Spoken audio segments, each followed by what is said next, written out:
राधे राधे दोस्तों, आज हम शिव पुराण का पाठ शुरू करते हैं। शुरू करने से पहले मेरी आप सबसे विनती है कि मेरे चैनल को सब्सक्राइब, लाइक और शेयर करना ना भूलें, ताकि हम आपके लिए अच्छी अच्छी कथाएं और पुराणे ला सकें।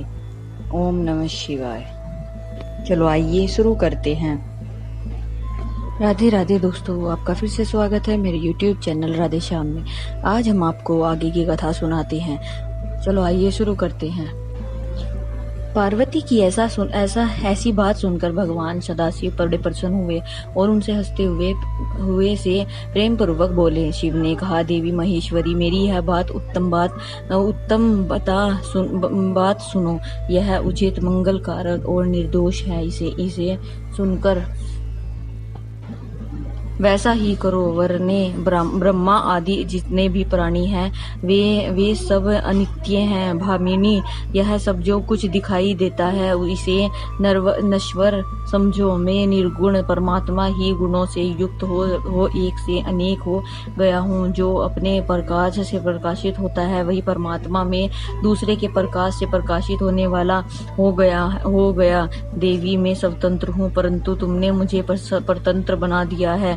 समस्त कर्मों को करने वाली प्रकृति एवं माया तुम ही हो। यह संपूर्ण जगत माया मई ही रचा गया है। मुझ सर्वात्मा परमात्मा ने अपनी उत्तम बुद्धि के द्वारा इसे धारण मात्र कर रखा है।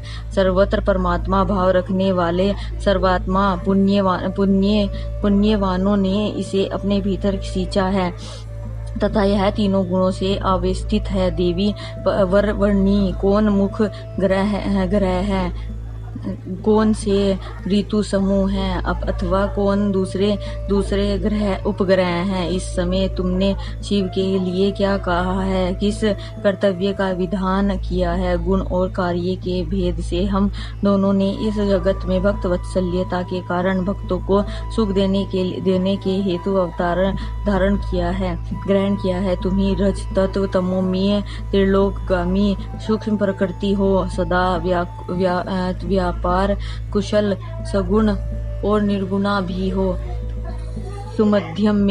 सुमध्यम में मैं यहाँ संपूर्ण भूतों का आत्मा, विकार एवं निरीह हूँ। भक्ति की इच्छा से मैंने शरीर धारण किया है। शैलेज, मैं तुम्हारे पिता हिमालय के पास नहीं आ सकता तथा भिक्षुक होकर किसी तरह तुम्हारी उनसे याचना नहीं कर सकता है। गिरिराज नंदिनी, महान गुणों से अत्यंत गौरवशाली महात्मा पुरुष भी अपने मुंह से दो या बात करने पर तत्काल लघुता को प्राप्त हो जाता है। कल्याणी, ऐसा जानकर हमारे लिए क्या कही हो भद्रे। तुम्हारी आज्ञा से मुझे सब कुछ करना है, अतः जैसी तुम्हारी इच्छा हो वैसा करो। महादेवी जी के ऐसा कहने पर भी सती साध्वी कमला लोचना महादेवी शिवा ने उन शिव शंकर को बारंबार शक्ति भाव से प्रणाम किया। पार्वती बोली, नाथ, आप आत्मा हैं और मैं प्रकृति। इस विषय में विचार करने की कोई बात नहीं है। हम दोनों स्वतंत्र हैं। निर्गुण होते हुए भी भक्तों के अधीन होने के कारण सगुण हो जाते हैं। शंभो प्रभु, आपको प्रयत्न पूर्वक मेरी प्रार्थना के अनुसार कार्य करना चाहिए। शंकर, आप मेरे लिए याचना करें और हिमान को दाता बनने का सौभाग्य प्रदान करें। महेश्वर, मैं सदा आपकी भक्ता हूँ, अतः मुझ पर कृपा कीजिए। नाथ, सदा जन्म जन्म में ही आपकी पत्नी होती रही हूँ।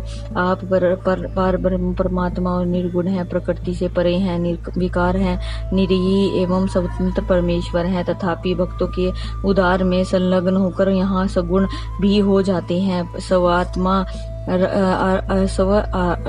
होकर भी लीला विहारी बन जाते हैं, क्योंकि आप नाना प्रकार की लीलाएं करने में कुशल हैं। महादेव, महेश्वर मैं सब प्रकार से आपको जानती हूँ, सर्वज्ञ। अब वह बहुत कहने से क्या लाभ है, मुझ पर दया कीजिए नाथ। महान अद्भुत लीला करके लोक में अपने सुयश का विस्तार कीजिए। जैसे गा गाकर लोग अन्यास ही भाव सागर से पार हो जाए। ब्रह्मा जी कहते हैं, नारद ऐसा कहकर गिरिजा ने महेश्वर को बारंबार प्रणाम किया और मस्तक झुकाकर हाथ जोड़ वे चुप हो गई।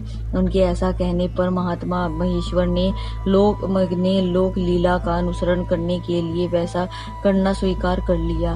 पार्वती जी ने जो कुछ कहा था उसी को प्रसन्नता पूर्वक करने के लिए उद्यम होकर वे हंसने लगे। तदंतर हर्ष से भरे हुए शंभु अंतर्ध्यान हो कैलाश को चले गए। उस समय काली के विरह से उनका चित्त उन्हीं की ओर खींच गया था। कैलाश पर जाकर परमानंद में निमग्न हुए महेश्वर ने अपने नंदी आदि गणों से वह सारा वृत्तांत कह सुनाया। हे वे भैरव आदि सभी गण भी वह सब समाचार सुनकर अत्यंत सुखी हो गए और महान उत्सव करने लगे। नारद उस समय वहां महान मंगल होने लगा, सबके दुख नष्ट हो गए और रुद्रदेव को भी पूर्ण आनंद प्राप्त हुआ। ब्रह्मा जी कहते हैं, नारद भगवान शंकर के अपने स्थान को चले जाने पर सखियों सहित पार्वती भी अपने रूप को सफल करके महादेव जी का नाम लेती हुई पार्वती के घर चली गई।